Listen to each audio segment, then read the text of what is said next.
सबको अस्सलाम वालेकुम। जैसे कि अभी अपन ने ऑडिट के बारे में सबसे सुना है। ऑडिट का मतलब क्या है? हर किसी को अपने को ये क्वेश्चन आता है कि ऑडिट क्यों किया जाता है। जैसे अकाउंटिंग का एक पार्ट होता है, ऑडिट का पार्ट होता है। तो मैं अभी आपको ज़्यादा ये टॉपिक के रिगार्डिंग बता नहीं पाऊंगा। मैं मेन जो टॉपिक है आपको समझाने की कोशिश पूरी करूंगा। अगर आपको कोई सवाल आते तो आप लिखिए और मुझसे पूछ सकते हैं। जैसे कि ऑडिट आपने सबने सुना है। हेलो, जैसे कि आप सबने ऑडिट सुना है। ऑडिट का मतलब मैं जान सकता हूँ कि ऑडिट ये 2025 और 26 के हिसाब से, मतलब चालू साल के हिसाब से इतना इम्पोर्टेंट पार्ट हो चुका है। जैसे इस्लामिक रहो या बिजनेसमैन रहो, हर किसी को अभी ऑडिट की बहुत जरूरत है। जैसे मैंने कुछ पॉइंट्स अपने आपसे शेयर करने के लिए मैंने खुद ने लिखे हैं। जैसे मेरा पहला पार्ट है, ऑडिट क्यों किया जाता है, ऑडिट का मतलब क्या है। जैसे अभी मस्जिद का मामला है, अभी आप देख सकते हैं कि मस्जिद के मामले में सबसे पहले एक चीज क्या आती है, रजिस्ट्रेशन, जो कि सर बता चुके हैं कि रजिस्ट्रेशन का होना कितना इम्पोर्टेंट है। जैसे दो पार्ट बताए गए। अभी बहुत सारे मस्जिद है, मालेगांव अपना मस्जिद के लिए फेमस भी है। अभी मैं जिस हिसाब से इस्लामिक में थोड़ी सी स्टडी कर चुका हूँ, तो मुझे इतना पार्ट समझ में आता है कि मस्जिद आज सेफ नहीं है, इसलिए कि अपने जो मस्जिद के रजिस्ट्रेशन काफी डॉक्यूमेंट से लोगों को पता ही नहीं है कि डॉक्यूमेंट्स होते क्या है और करना क्या चाहिए। अभी यहाँ पे आपको सीए करीबन 200 से 300 सीए मालेगांव में मिलेंगे, पर कोई ये नहीं देखता है कि सीए के पास जाके हम कुछ मालूमात ले कि ऑडिट क्यों करना है, हमारे जो कागजात है जो आजकल के दौर पे कंप्लीट नहीं है। जैसे ट्रस्ट, अभी मस्जिद का जो रजिस्ट्रेशन होता है वो ट्रस्ट पे डिपेंड करता है, सोसाइटी पे डिपेंड करता है। तो हमें सबसे पहले अपने ऑडिट के पार्ट के लिए जो डॉक्यूमेंट्स लगते हैं वो है रजिस्ट्रेशन। अभी अगर रजिस्ट्रेशन हमारा कंप्लीट हो तो हम सारे अपने काम कंप्लीट कर सकते हैं। मैं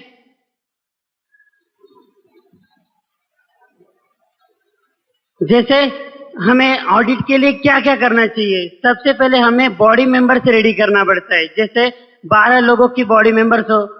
अभी ऑडिट के लिए हमें अपना आधार कार्ड जो सोसाइटी से रजिस्टर हो, जो नाम से हो, ये होना बहुत जरूरी है।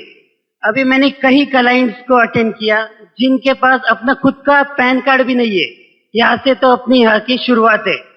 तो हमें काफी लोगों को यह समझाना पड़ता है कि अपने डॉक्यूमेंट सीधे रहे तो हम आगे चल के कुछ कर सकते हैं। मालेगांव के लिए सबसे बड़ी इंपॉर्टेंट चीज यही है कि हमें अगर कानूनी तौर से सीधे रूप में चलना है तो हमें हम अपने आप को समझना पड़ेगा, पहले सीखना पड़ेगा कि हम किस चीज में इनकम्प्लीट है। तो जैसे हमें ऑडिट के लिए जो एक रकम दी जाती है, ऑडिट किसका किया जाता है, पहला मुद्दा तो ये, ऑडिट ये हर किसी का नहीं किया जाता। अभी बहुत जगह पे जो छोटी छोटी मस्जिद है, मदरसा है, उस जगह पे हम ऑडिट नहीं कर पा सकते क्योंकि उनका इतना खर्च नहीं है। तो ऑडिट जो है हमें एक गवर्नमेंट ने फिक्स अमाउंट दिया है कि जैसे जिसका बिजनेस पक्के में, अपन बोलते कि हर किसी का अभी बिजनेस पक्के में होना चाहिए। तो हमें जैसे मस्जिद के लिए भी एक अमाउंट राशि तय की गई है कि 2.5 लाख तक की जो अमाउंट के ऊपर अगर अपना टर्नओवर जाता है तो उसको ऑडिट करना सबसे ज्यादा इम्पोर्टेंट है। अगर वो ना करे तो फिर जैसे हमें मुश्किलात क्या आती है, गवर्नमेंट से अपन फेस नहीं कर सकते, गवर्नमेंट के आने वाले जो प्रॉब्लम्स है उसको हम क्या प्रूफ देंगे। अगर मैं आपसे क्वेश्चन करूं कि मस्जिद में हम अगर कोई काम कर रहे, हमारे पास में जैसे डोनेशन आता है, अभी डोनेशन ये बाहर सिटी से आता है, बाहर आउट ऑफ स्टेट से आता है, तो उसका प्रूफ क्या देंगे अपन। अपने पास कोई कागजात है जो अपन, जैसे मस्जिद के राशि तय की जाती, जो गोला होती, मतलब सब लोगों से जो अमाउंट आपके पास में आता है उसका आपके पास में क्या प्रूफ है, उसका आपके पास में क्या लिखित है। तो ऑडिट ये जो पार्ट है इसके लिए सबसे पहले हमें अकाउंटिंग करना जरूरी है। अभी आप बोलेंगे कि अकाउंटिंग तो हर कोई नहीं कर सकता, हर कोई पढ़ा लिखा नहीं है, तो हम अपना रजिस्टर तो मेंटेन कर सकते हैं कि राशि मतलब किसकी किसकी किसकी राशि आई है, उसका नाम है, उसका रजिस्टर नंबर है, जो भी रिसिप्ट है वो 2-2 हजार से लेके अब 1 लाख तक के अमाउंट तक आप राशि मतलब जो रिसिप्ट है वो फाड़ सकते हैं। हमें जो अकाउंट है वो मेंटेन करना चाहिए, जैसे कि अपना जो अमाउंट आ रहा है उसका एक स्पेसिफिक अकाउंट खोल लीजिए, उसमें उस रिगार्डिंग ट्रांजैक्शन करना अपने लिए काफी जरूरी है। अगर हमारे पास में बैंक अकाउंट हो, अपना ऑडिट का रजिस्टर बुक हो जिसमें अपने रिसिप्ट फाड़ी है, कौन सी राशि का कहाँ यूज हुआ है। अभी जैसे मैं ये क्वेश्चन करता हूँ, जो डोनेट करते हैं मतलब जो डोनेशन अमाउंट मस्जिद है जो मदरसा है उन लोगों को एक बड़ी राशि आती है, उस राशि का सही यूज हुआ है ये उस इंसान को कैसे मालूम पड़ेगा, उसको आपके पास में प्रूफ क्या है देने के लिए। हमें अपने लिए ये पार्ट करना बहुत जरूरी है कि ऑडिट ये पार्ट सिर्फ एक आम आदमी के लिए नहीं है, जो आज के दौर पे मदरसा मस्जिद चला रहे उनके लिए काफी जरूरी है। अभी आपने काफी देखा होगा कि सर ने जैसे बताया मदरसा की रजिस्ट्रेशन पे अपन मस्जिद चला रहे कि ये सही बात है, ये करना जरूरी है कि मदरसा एक पार्ट अलग होता है और मस्जिद एक पार्ट अलग होता है। क्योंकि मेरा जो पार्ट है मैं एक सीए हूँ, तो मेरे अकाउंटिंग के पार्ट में हमारे पास में सारे ट्रांजेक्शन आते हैं, हर टाइप की अकाउंटिंग है, हर टाइप के ऑडिट है। तो हमारा काम यही रहता है कि हम हमारे पास में आने वाले उस कस्टमर को, उस क्लाइंट को उतनी मालूमात दे सके कि वो अपने पैर पे खड़ा होके वो काम कंप्लीट कर सके। और यहाँ तो बात अपनी मस्जिद और मदरसे की है, जो सबसे बड़ा आज अहम हिस्सा है। ये यहाँ पे जो ऑर्गेनाइज किया गया है ये इसी टॉपिक के लिए बना है।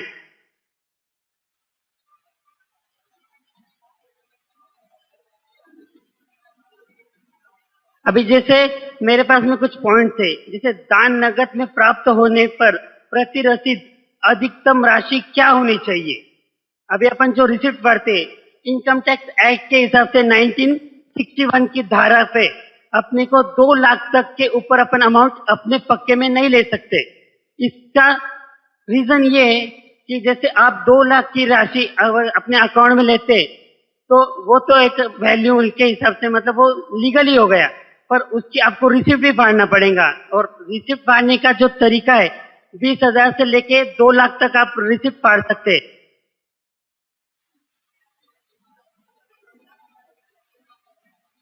बड़ी राशि के लिए रसीद जारी करने में क्या चुनौतियां मिलती है अपने को, जैसे कानूनी 2 लाख से अधिक नगद राशि धारा उल्लंघन करती है जिससे जुर्माना या जांच हो सकती है। अभी इससे अगर अपन ये प्रूफ नहीं दे पाए तो गवर्नमेंट के पास में एक पॉइंट मिल जाता है कि आपके पास में ये नहीं है और आपने इस 2 लाख के अमाउंट का यूज कैसे किया और क्या किया।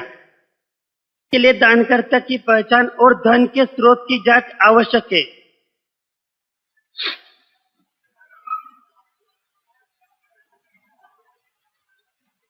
ऑनलाइन दान प्राप्त करने का सबसे सुरक्षित तरीका क्या है, जैसे अपने पास में अभी फैसिलिटीज काफी है, फोन पे है, गूगल पे है, जो अपन यूपीआई आईडी करके अपन समझते, जैसे यूपीआई आईडी, एनएफटी, आरटीजीएस, इसका अपन अगर अमाउंट ट्रांसफर करते या अमाउंट लेते तो अपने पास इसका प्रूफ हो जाता है कि ये जो राशि हम अपने अकाउंट में ले रहे तो इसका मतलब है ये लीगली है, प्रूफ नहीं देना पड़ेगा।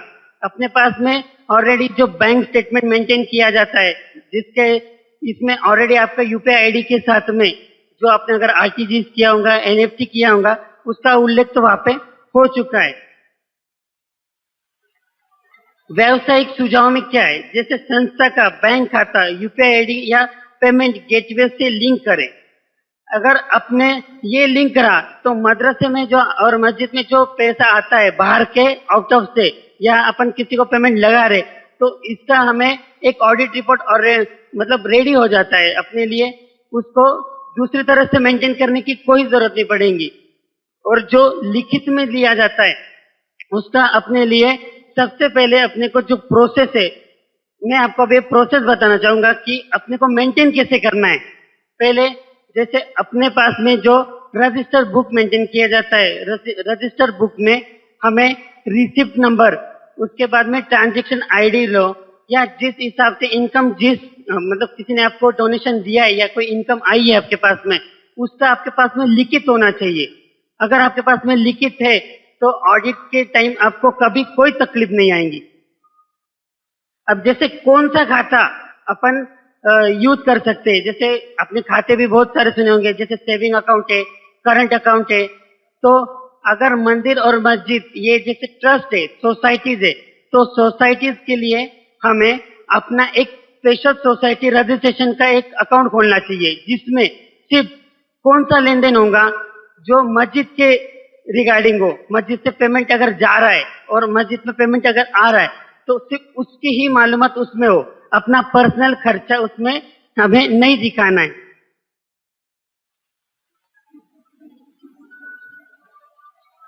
जैसे हमें पक्का बिल लेना जरूरी है। अगर हम कोई अच्छा काम कर रहे, जैसे कि पक्का बिल हमें क्यों इम्पोर्टेंट हो चुका है, अभी आपने देखा होगा 2017 से जीएसटी नंबर लागू हुआ, तो ये क्यों किया गया? इसके लिए कि अपने जो ट्रांजैक्शन, मतलब अपने जो बिजनेस का है प्रोसेस, अपन एक बिजनेस नहीं करते, हम कई सारे बिजनेस करते हैं जिसका हम उल्लेख नहीं दिखा सकते, तो इसलिए 2017 में जीएसटी का हुआ। ऐसे ही ऑडिट के लिए हमको इनकम टैक्स रजिस्ट्रेशन करना जरूरी है। मतलब आईटीआर जो मार्च में निकलता है उसका, जैसे अगर अपना पक्के में काम है, जिसका रजिस्ट्रेशन आपके पास में पक्के में, उसका आईटी रिटर्न जाना बहुत जरूरी है। अगर आईटी रिटर्न आपका जा रहा है तो आप आपके व्हाइट कॉलर से बता सकते हैं कि जो हम पैसा यूज कर रहे हैं या अगर हम पैसा कहीं लगा रहे, तो हमारे पास में सारी प्रूफ है।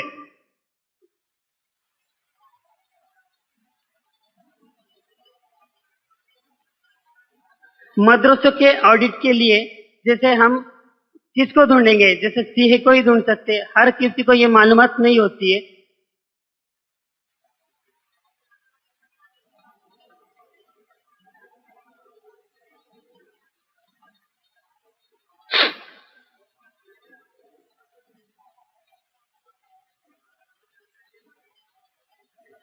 हाँ, तो जैसे मेरा पार्ट ये था कि ऑडिट हमें करना अभी क्यों जरूरी हो चुका है, जिसके बारे में मैंने आपको काफी एक्सप्लेनेशन दिया।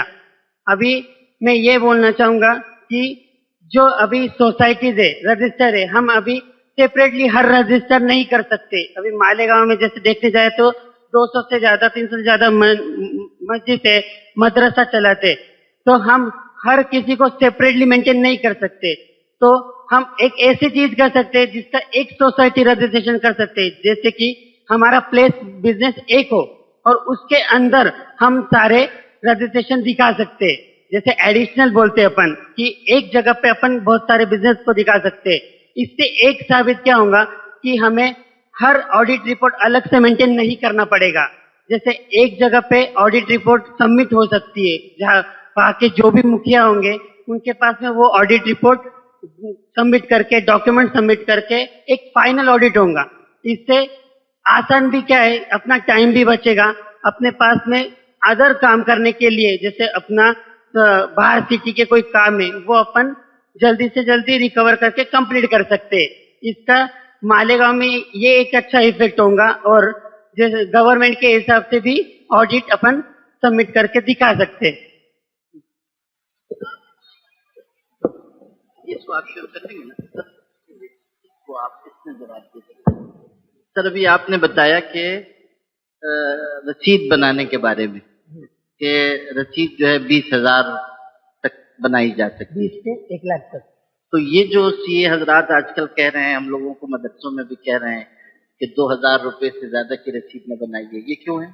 जैसे अगर हम कोई अपने पास में राशि आई है, कोई कच्चे में अमाउंट आई है, तो वो रिसिप्ट है वो 2,000 के ऊपर नहीं फाड़ना है। पर अगर अपने पास में पक्के में अमाउंट आ रही है, जैसे मैंने कि बोला आपको कि 2 लाख तक अपन अपने अकाउंट में ले सकते हैं, उसके ऊपर नहीं ले सकते। तो अभी अगर गवर्नमेंट ने या जैसे अपने पास में अकाउंट में 2 लाख अगर आए, तो 2 लाख के अपने को जो रिसिप्ट फाड़ना है, क्योंकि ऑडिट के लिए हमें रिसिप्ट की जरूरत है। 2 लाख अब डायरेक्ट नहीं दिखा सकते, तो इसके लिए मैंने बताया कि 20,000 से लेके 1 लाख तक छोटी छोटी करके अपन रिसिप्ट फाड़ सकते हैं। 20,000, 30,000, 50,000। ये इसके लिए होगा कि अपने पास में ऑडिट करते वक्त जब सबमिट अपन गवर्नमेंट को करेंगे तो वहां से अपन बेनिफिट ले सकते हैं। बेनिफिट का मतलब ये होगा कि जैसे अपने को गवर्नमेंट अपन जो सोसाइटी रजिस्टर करते उस जगह के लिए अपन अपने गवर्नमेंट से अपन अमाउंट उठा सकते हैं। तो उसका बायफर्गेशन ये स्मॉल अमाउंट से अपने को दिखाना पड़ता है। अच्छा, इसलिए तो ये जो अभी हम लोगों को कहा जा रहा है कि भाई आप 2,000 से ज्यादा की रसीद न बनाइए, हाँ, तो ये अगर हम लोग 10,000 की मान लो रसीद बना दें, हाँ, तो अगर हम लोग बना रहे हैं तो इससे ऑडिट में हमको आगे कोई दिक्कत आएगी? नहीं, इसका मतलब ये है कि एक मिनिमम अमाउंट अपने को दिया कि 2,000 तक अपने को फाड़ना है। हाँ। अगर मैक्सिमम आपके पास में बड़ी अमाउंट आती है तो उसका आपको प्रूफ के साथ उल्लेख करना है। जैसे आपने बोला 10,000 की मैं अगर रिसीप्ट फाड़ लेता हूँ कैश में, तो उसका सिर्फ आपको प्रोसेस बताना पड़ेगा कि ये 10,000 की अमाउंट आपके पास में किस तौर से आई, किसने डाला, ये अमाउंट है। इसका मतलब क्या हो जाएगा कि आपके पास में एक प्रूफ हो जाएगा कि ये जो अमाउंट मेरे पास आई है वो लीगली है। इसके लिए बस बताया, एक बोलते ना कि एक लिमिट सेट की गई है। जैसे मैंने आपको बोला ऑडिट करने के लिए 2.5 लाख तक का टर्नओवर होना चाहिए, तो ये राशि की कम से कम 2,000 तक की रिसीप्ट फाड़ना जरूरी है। ये सिर्फ मंदिर मस्जिद ट्रस्ट के लिए, जो सोसाइटी के रजिस्टर के लिए, क्योंकि इनका सेल में उल्लेख नहीं हो सकता, क्योंकि यहाँ पे अपने को कुछ बेचना नहीं है या कुछ लाना नहीं है। यहाँ जो अमाउंट आना है वो एक तो कोई स्पेसिफिक इंसान अपने मर्जी से देना चाहेगा, या ट्रस्ट के लिए जैसे अपने को मस्जिद बांधना है जी जी, तो उसके लिए ईटे, रेती, वो जो लग रहा है, जो चीजें लगने वाली है, बस उसी के लिए अपने को वो अमाउंट यूज होंगी। बस इसका यही मतलब है, एक लिमिट सेट किया है अपने को। अच्छा, आपने एक और बात कही कि मैं थोड़ी सी चाहूंगा कि आप थोड़ा विस्तार से उसको बताएं। जैसे मकतब चल रहे हैं हमारे यहाँ, मकतब कहते हैं छोटे छोटे मदरसे, जो मस्जिद में चल रहे हैं, 1 क्लास है, 2 क्लास है, 3 क्लास है, और हम चाहते हैं कि ऑडिट कराएं, उनको भी हम ऐसा रखें कि वो कानून के दायरे में रहें। तो आपने कहा कि किसी ट्रस्ट के जरिए उन सब का ऑडिट एक साथ करा लिया जाए, यही आपने कहा।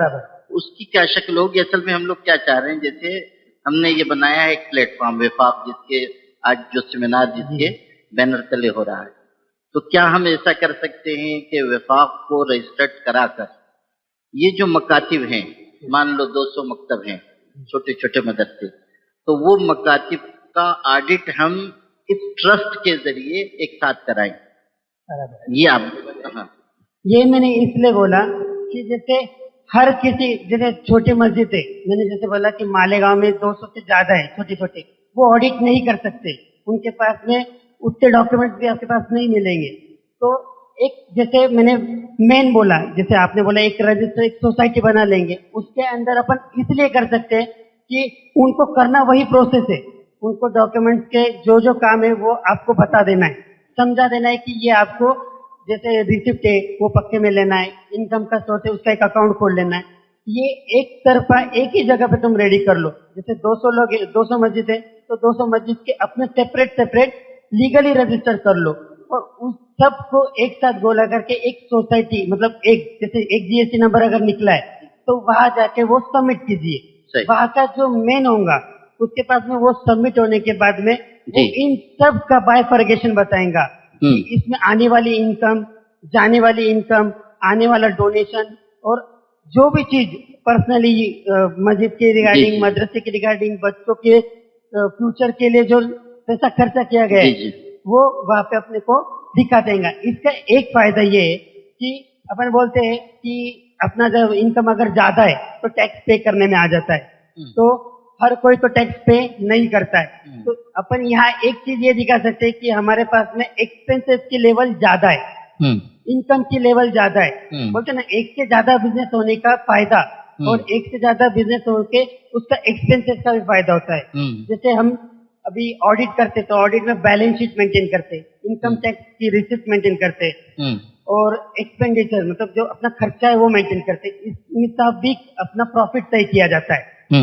अभी यहाँ तो प्रॉफिट भी नहीं है और मतलब एक्सपेंसेस है सिर्फ, क्योंकि यहाँ जो इनकम आ रही है वो प्रॉफिट नहीं गिनी जाएंगी, क्योंकि वो आ रही है एक ट्रस्ट के रिगार्डिंग, जिसका यूज अपने को तय किया गया है कि ये यही यूज कर सकते हैं, एक पर्सनल यूज के लिए नहीं कर सकता। जैसे लाइट बिल पे करना है आपको तो वो पक्के में हो रहा है, क्योंकि लाइट बिल अभी आपने देखा होगा कि बहुत से जगह का नहीं आता है, क्योंकि रजिस्टर नहीं है, नाम किसी और का है, जगह किसी और की है, और वहाँ पे ट्रस्ट किसी लीगली है ही नहीं। जैसे बॉडी मेंबर अगर 12 लोग हैं तो उनका एक पैन कार्ड बनना चाहिए एज रजिस्टर ऑफ सोसाइटी के नाम से, क्योंकि आप सोसाइटी का XYZ नाम दोगे। अगर ये है तो आपके पास में एक ऑडिट रिपोर्ट ऑलरेडी आपकी मतलब प्रॉपर हो चुकी है ट्रस्ट के हिसाब से। इसलिए मैंने बोला कि जैसे 200-300 जो भी मस्जिद है छोटी से छोटी वो नहीं मेंटेन कर सकती, तो एक लीगली अपन एक ही जगह बना लेते हैं, उसके वहाँ पे अपन ऑडिट कर सकते हैं। और कोई ये सवाल किसी का?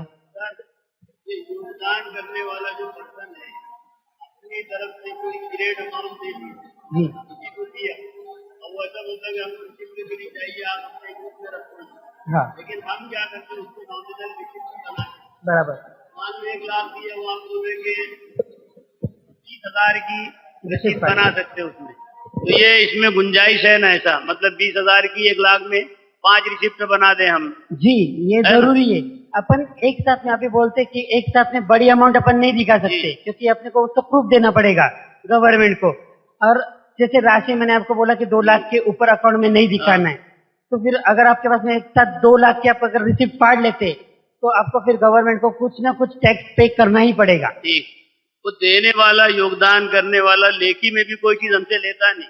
हाँ। लेकिन हम थोड़ा कायदे में रहकर ये रिसिप्ट का काम करते हैं, चाहे 2,000 रखे 20,000 रखे, गुंजाइश है नहीं? जी करना ही चाहिए। ठीक है, वो सामने वाले के लिए जरूरी नहीं है, अपने लिए जरूरी है। असल में मसला ये है कि हम लोगों के पास जो लोग देते हैं पैसा, ये वो लोग होते हैं जो ये बताना नहीं चाहते गवर्नमेंट को उन्होंने हमको पैसा दिया है, ठीक है। हाँ। वो ला के उन्होंने हमको 1 लाख रुपए दे दिया, हमारे पास इसका कोई हिसाब नहीं है कि इसका कौन सा अकाउंट नंबर है, इसका पैन कार्ड क्या, आधार कार्ड क्या। हाँ। हमारे पास पैसा आ गया, इस पैसे की हम ज्यादा से ज्यादा कितनी बड़ी रसीद बना सकते हैं कि हम आइंदा कानून की जद में नहीं आएंगे? 2,000 की बनानी है, 2,000 से लेके 50,000 तक के अंदर।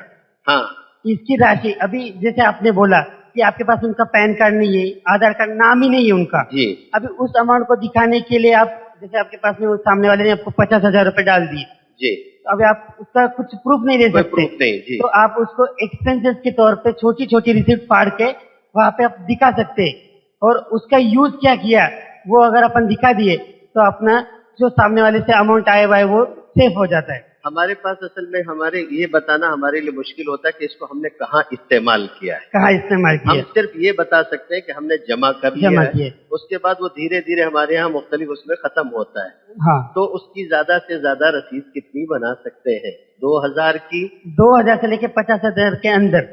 हाँ, उसकी ज्यादा से ज्यादा रिसिप्ट बना सकते हैं।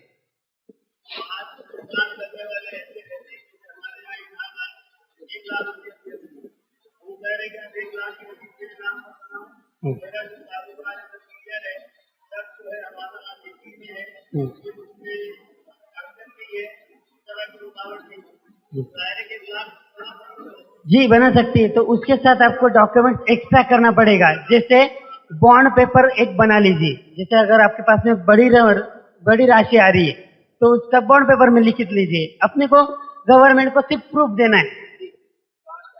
आप लोग भी कुछ पूछ लीजिए, वरना आप लोग कहेंगे कि सब स्टेज वाले ही पूछ रहे हैं, इसलिए आप लोग भी कोई बात है तो पूछ लीजिए। हम लोगों ने इसलिए पूछ लिया कि ये सवालात बार बार आते हैं तो इसकी वजाहत हो जाए, तो आप लोग भी पूछ लीजिए, वरना आप लोग कहेंगे हम लोगों की हक तलफी हो रही है। जिनको कोई बात पूछनी है मालूम कर लीजिए। अगर इस मौजू से मुताल्लिक कोई और सवाल हो तो पूछ लीजिए, नहीं तो फिर अगली बात के लिए अगले मुकर्रिर को बुला लें। है किसी के जहन में कोई बात? हाँ पूछिए मैम।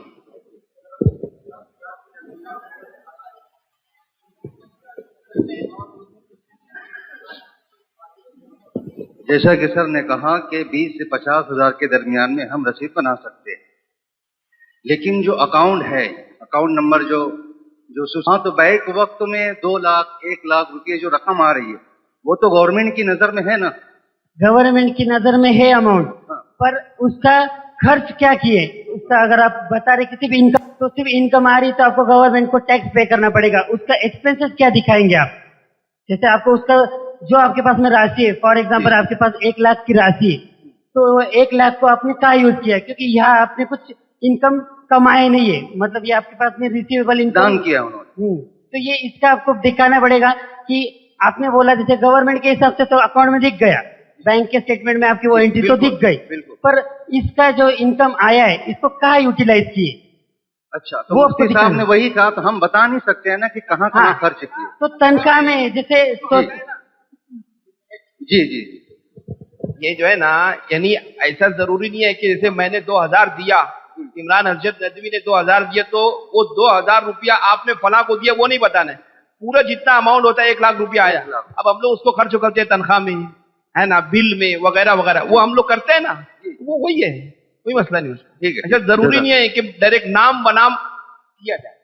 जैसे बहुत सारे खर्चे होते हैं, मस्जिद के मेंटेनेंस भी बहुत है, लाइट बिल है, जैसे एजुकेशन सिस्टम हमें अपन दिखा सकते हैं, बच्चों को जो तालीम दे रहे उसमें दिखा सकते हैं कि पैसा वहां खर्चा किया, तो उसके लिए आपके पास बाइफर्केशन बहुत सी चीजें है। ठीक, शुक्रिया।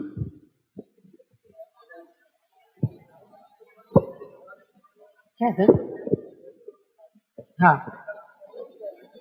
नहीं, उनको ऑडिट की जरूरत नहीं, पर ऑडिट करना चाहिए उन्होंने भी, जिसको बोलते हैं पक्के में और कच्चे में एक मेंटेनेंस होना जरूरी है कि भाई कल को चल के टर्नओवर, मतलब जैसे काम अपना अगर बढ़ रहा है, जरूरी नहीं ना कि 2.5 लाख पे आप सालाना साल रह सकते हैं, बढ़ भी सकता है ना आपका।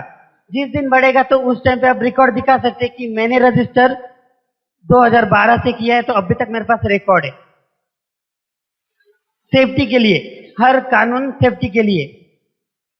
ऑडिट के ताल्लुक से सवाल तो नहीं, अलबत्ता एक दरखास्त लेकर हाजिर हुआ हूँ, क्योंकि 2 मराहिल होते हैं कानूनी पेचीदगियों से बचने के, मकातिब के लिए बिलखुसूस। पहला रजिस्ट्रेशन और दूसरा ऑडिट। तो रजिस्ट्रेशन तो माशाल्लाह किसी न किसी दर्जे में हो जाता है, अलबत्ता मालियात का हिसाब जो छोटे मकातिब वो अच्छी तरीके पर नहीं रखने पाते।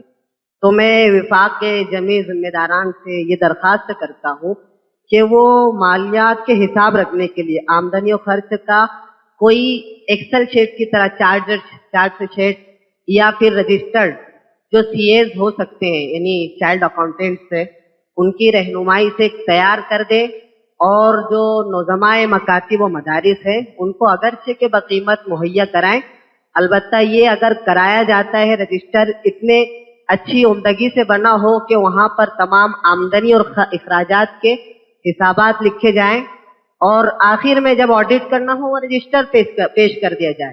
तो क्या कोई ऐसा रजिस्टर्ड चार्ट शीट तैयार की जा सकती है? अगर की जा सकती है तो विभाग के जिम्मेदारान से गुजारिश है कि ये करना चाहिए। आप जो है उसके लिए जो लफ्ज इस्तेमाल कर रहे हैं वो ठीक नहीं है, उसको आप यूं कहिए कि कोई एक गाइडलाइन जारी कर दी जाए कि जिसमें आप को बता दिया जाए कि इस तरह आपको इंदराज करना है और इस तरह आपको खर्च बताना है। तो इंशाल्लाह हम लोग उसको, अभी हमारा इमरान हजरत साहब ने कहा भी कि हम लोग विफाक की तरफ से एक कमेटी बना दे रहे हैं, और हमारे सर से भी हम गुजारिश करेंगे, ये भी हम हमारा सपोर्ट करें, अखलाक सर हैं उनसे भी, हमारे मुसद्दिक मोमिन साहब हैं, और भी कई हजरात हैं। तो ये सब एक हम लोग चाहेंगे कि इन लोगों के जरिए रहनुमाई बराबर हम फराहम करते रहें। एक तो गाइडलाइन की बात है वो हम जारी कर देंगे इंशाल्लाह, लेकिन उसके अलावा भी अगर किसी को ज़रूरत पड़ती है, चाहे रजिस्ट्रेशन के सिलसिले में चाहे ऑडिट के सिलसिले में, तो उस अगर कोई पेचीदगी आ रही है, कोई बात नहीं समझ रही है, तो उसमें अगर रुजू करना चाहें तो हम लोग इंशाल्लाह आप लोगों की खिदमत के लिए हाजिर हैं। जज़ाकल्लाह। जैसे मैंने मालेगांव में जितने मंदिर मस्जिद ट्रस्ट है उनका फ्री ऑफ कॉस्ट ऑडिट करने का मैंने तय किए हुआ है। तो आपको अगर कोई भी मालूमात चाहिए या कोई भी आपको अड़चन आती है तो आप मेरे से कांटेक्ट कर सकते हैं। ये मैं जावेद मंसूरी सर को बोल चुका हूँ। ऑडिट के रिगार्डिंग आपको जो भी प्रॉब्लम्स आते हैं वो मैं फ्री ऑफ कॉस्ट आपको करके दूंगा।